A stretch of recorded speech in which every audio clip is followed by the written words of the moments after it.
He's probably going to be changing flight paths over and over and over again because he keeps getting spotted. Okay, he got spotted again there. Took a few hits from the turret, but it's not really going to deter him. Oh, I think Canata's going to be able to hold his drop. If he drops right here. Oh, Canata dropped just outside the range. Yeah, he dropped just outside the range. All those SCV goes down. This is going to be huge for Nata. Wow, Canata's in a huge disadvantage now. If he can eliminate that third gas, Canata's he's pretty much going to be fucking fucked at this point. I mean, he's down to 2 gases in a TVT versus a 4-gas Terran. I mean, that's just awful. And see camera panning to Nata there. Definitely, you know, that was a real good move there. I'm surprised that Canata didn't really anticipate it. It seems like Nata's just been so much better in anticipating Canata's moves. You know, getting that 4th base before Canata's and then securing his, and then going for that 3rd gas attack. Yeah, so Canata he's pretty much, or Nata rather, is going to have pretty much infinite gas. And even though I think Canata's going to be able to clear out that force, it's not going to be cost effective at all considering he's on 2 gases. And he's going to have to rebuild the command center there because Nata picked that command center off, so just delaying that 3rd gas even more. And I think by the time that Canata gets that gas back from Nata, his main gas and his natural gas are going to be mined out. So I think this game is pretty much over at this point. I mean, Canata might try and go for some sort of doom drop here, but there's really nothing Canata can do to come back in this game. And you got to imagine that Nata is going to expect the doom drop, and even if he doesn't, he's just got a huge fleet of dropships. I mean, he's going to be able to carry his army around so quickly, it doesn't matter. Canata getting his third, he's trying to get a 3rd gas online at the top left island, but Nata's all over that shit. It looks like he's got at least 6 dropships, so he's definitely going to do some damage here. Kanata's going to have to micro really well to hold this. Okay, he's got some siege tanks in place, so Canata may actually hold this and get himself into the game, but I don't think so. I think this is too big of an army. Too many dropships by Nata, and I think Kanata's pretty much out of this game.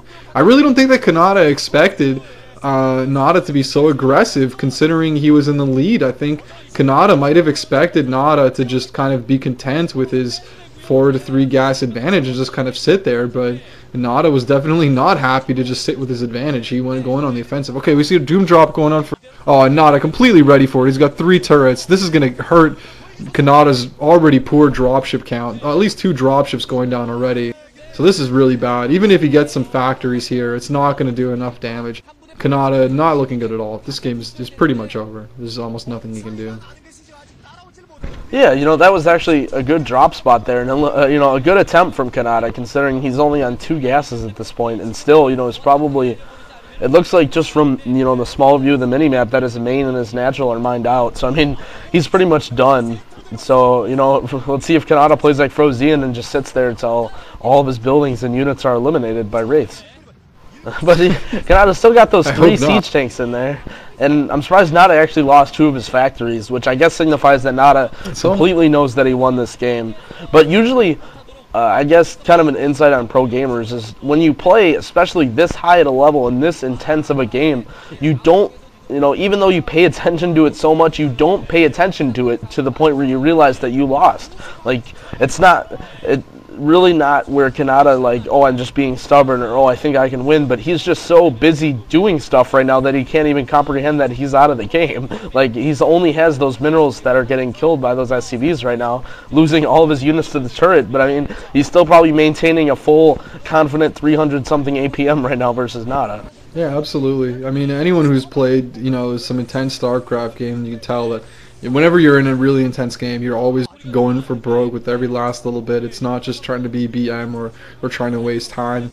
Like, you know, you really don't want to just leave. You're just trying to do everything you can because you're so concentrated. But that's going to be too much. GG.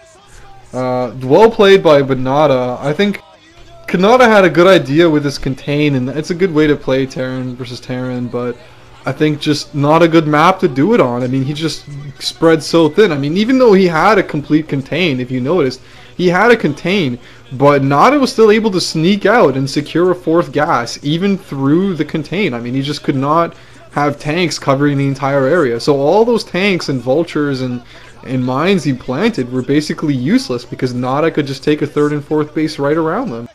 And Canata was helpless to stop it because he was spending all his money there while Nata got his dropships out earlier and basically took over the game from that point.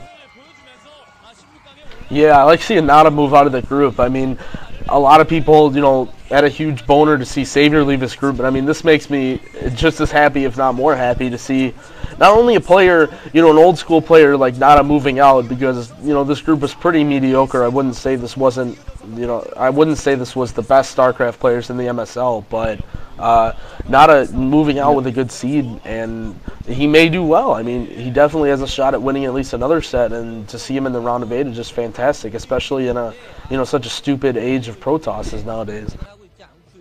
I gotta say, I love the age of Protoss, but I'm still happy to see Nada get out of the group. I mean, how can you really not be a Nada fan? The guy's the most consistent pro gamer in the history of StarCraft. He's the only guy really who's been around since almost the beginning and still playing at a really high level. Like, look at some guys who were competing at his time and kind of where are they now? And Nada's still like qualifying for Star League. I mean, Nada's qualifying for every Star League still, pretty much, with the exception of missing one here or there. And even though he might not get very far, he's still, top 20, top 30 Kespa consistently. So it's really impressive. And I'm personally hoping to see him do well. Even if he has to go through some Protosses, I'll probably still be cheering for him.